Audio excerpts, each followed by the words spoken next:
How would a guy get into the career of being a PGA caddy in the first place? Well, Fred, it's kind of like everything, you know, you got to know somebody. And I had a friend who was out caddying, and I was selling business telephone systems for a living. Well, it was about that time that I just started playing golf. And I spent a lot of time playing golf, and my general manager knew that, and he said maybe I should get a career in another field. So I had a friend named Frank Williams who I used to work with a long time ago. And he was out there caddying. So I asked him, he says, what do you do? He says, well, you just buy a one-way ticket to the next tour stop.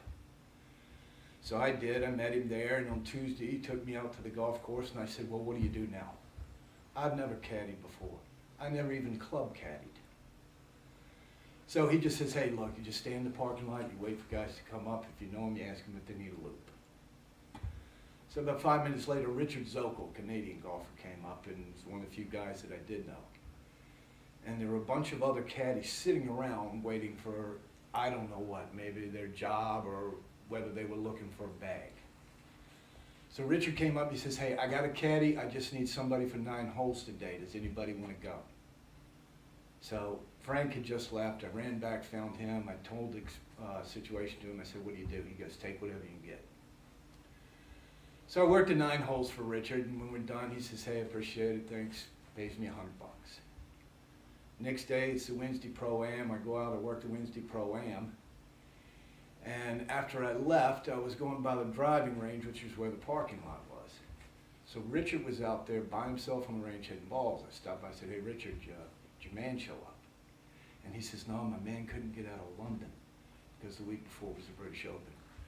So I talked to this other guy named Bama, and he said he'd worked for me, but I haven't heard from him.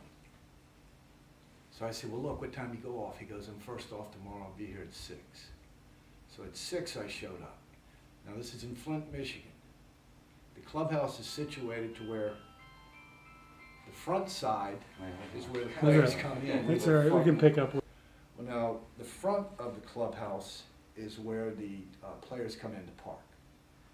They come through, and at the back entrance is where the caddies hang out. They bring their clubs out from the locker room. So I'm standing back there with all these caddies. Now I hear this one redneck just running his mouth, just a loudmouth guy. And I hear him call him Bama. So now it dawns on me, okay, this guy's here. But this is pre-cell phone, so I don't know if he could have gotten a hold of him. So what I do is I walk around to the front of the building, and just as I get around there, Richard's getting out of his car. So I walk over and I go, hey, Richard, did you ever get a hold of Bama? And he goes, no, never heard from him. The job's yours. So now I pick the bag up. I'll meet you around back. I go around back and I walk right up to this Bama guy, and I drop the bag down, and I stand there, and he goes, what? About that time, Richard comes out, and he looks at Richard and goes, Richard, I thought you said I was working for you. You said you had to check one of your other options, and I never heard back from you. And to tell you the truth, Bama, he just out-hustled you. Good for you. And that's my first story. Now, to further go on with this, go out there the next day and tee it up with him. So when I get out there, he just goes, look, here's what I want you to do. They have these yardage books out there that they go on, and a pin sheet on how far the pin is on the green. So he gave me the pin sheet, and he goes, I'm going to give you the number to the front. You add it up and tell me what the total is to the hole. That was our routine. He goes through that day and shoots a 3 under par, and he's tied for second. So now I go home, I'm staying with Frank. He's been up there caddying for years with no success. And I go, man, this is easy. Anyway, you know, I yuck it up. I bust their balls all night long about it. And we go out the next day. Now, the first day we tee off on one. The second day you tee off on the backside first. So I get the pin sheet, fold it over. We get on the first hole, and he goes, I got 125. I said, okay, you got it's 35 on, that's 160. So he pulls out a 7-iron, and I mean, he just hits it dead on the stick. He's posing on it. And the next thing we see up at the green is the people behind the green just part, and the ball flies over the green. So now, to make a long story short, what I've done is I'm on hole number 1 giving him the number, and we're on hole number 10. So anyway, to make a long story short, that set off a bad series of events, and the guy went from second to missing the cut. Needless to say, I caught a lot of crap when I got home that night. And that's how I started caddying. Hey, well, did he stay with you, Zuckel? Oh no, when we got done, you know, I'm profusely apologize. I'm sorry, Richard, I said it. He goes, Norm, look, I missed the cut. That didn't hurt, that didn't help us, but it wasn't why I missed the cut. All right. He goes, you get some seasoning and you come ask me again. And that's how I got to go out and start caddying. Well, so you're not a regular with the guy, so how would you, where did the persistence come in to become a regular everyday caddy? Well, then, you know, you just, it's like, you follow the tour week to week. You go one stop to the next and you stand in the parking lot and you ask caddies, you ask players, you ask caddies who's open, who's looking, try and find them. And that's how it was old school. It's quite different now, but that's how it was when I first started. So how many weeks were you out there where you actually didn't caddy? Not too many. That first year I went the next week, didn't get a bag.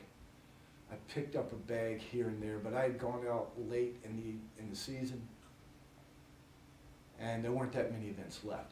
But it was in one of the last couple that I picked up Dillard Pruitt, and he got through Q school that year and kept his card, so I started working full-time for him the following year. World where the money's so big that it's kind of a different world. Well, let me explain. Tiger.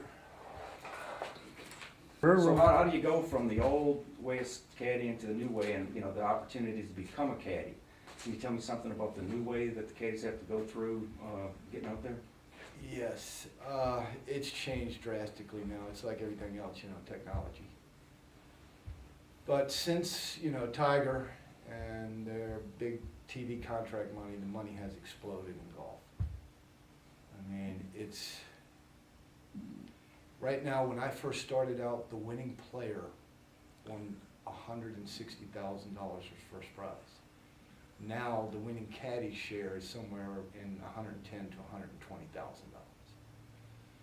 So, players started this latest younger generation. They're getting younger and younger as it goes.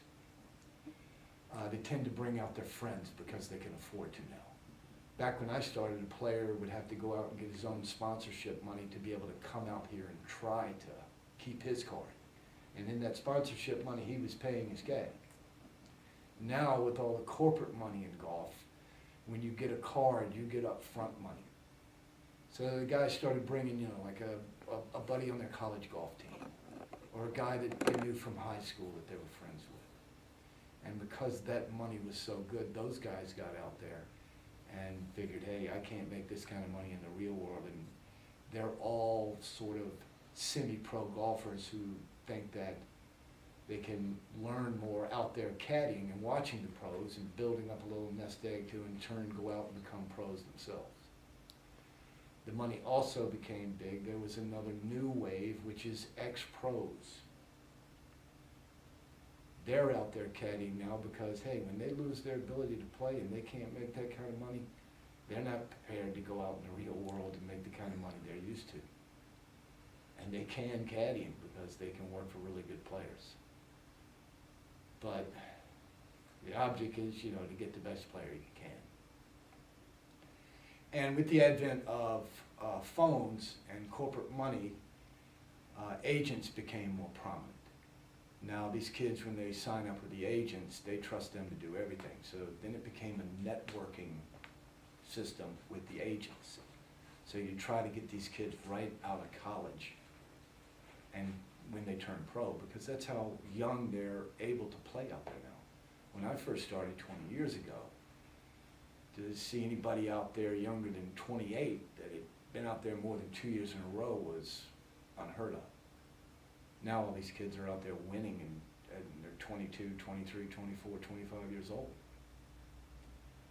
So the money, the conditions, and the agents, it's changed now. Okay. And it's a lot harder. There used to be a time, I'll tell you, that the funniest story is They have part-time players now who have full-time caddies. Meaning a player that's not a full member, but has some status and can play 8, 15 tournaments a year, he has a full-time caddy. Normally in my day, those were the guys, when you had an off week, you sat in the parking lot, picked them up as they got in the tournament. Okay.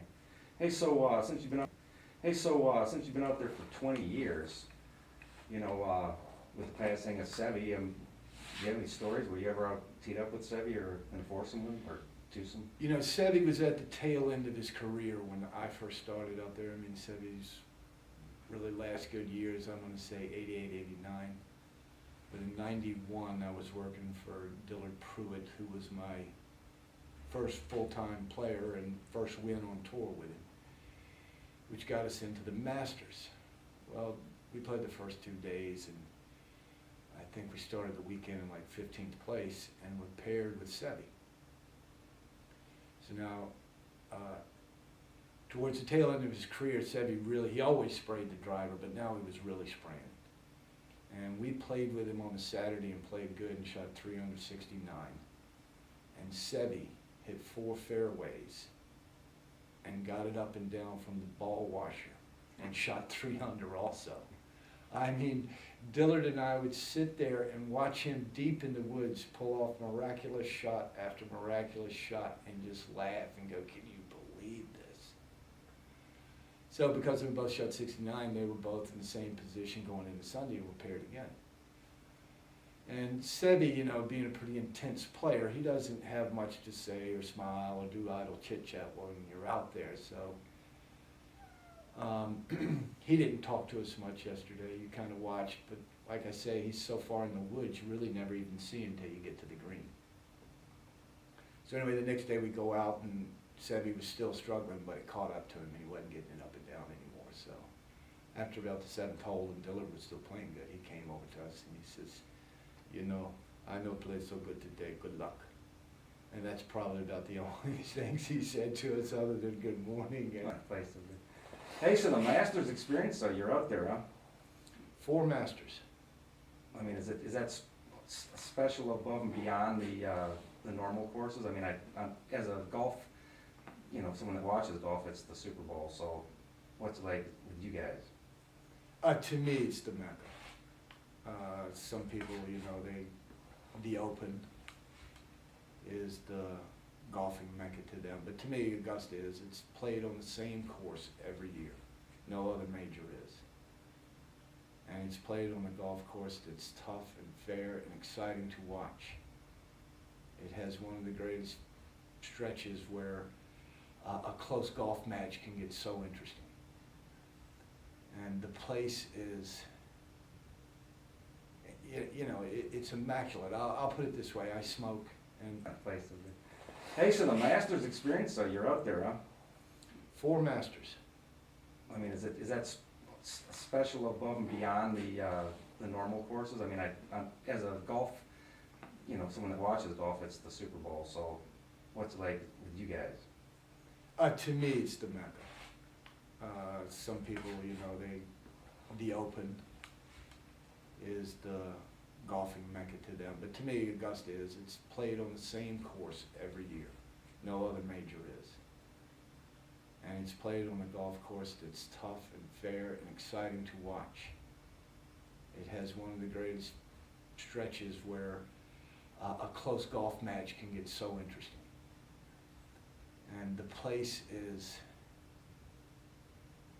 you know, it's immaculate. I'll put it this way, I smoke, and I never had a problem smoking out on the golf course, but it's the only place I wouldn't smoke at. I mean, when you walk through this place, it is so manicured. Where the pine needles are, they're all lined up in the same direction. But you got to remember, this is a club that has 30 members, and it's shut down from the day after the Masters until September. No one even plays out there.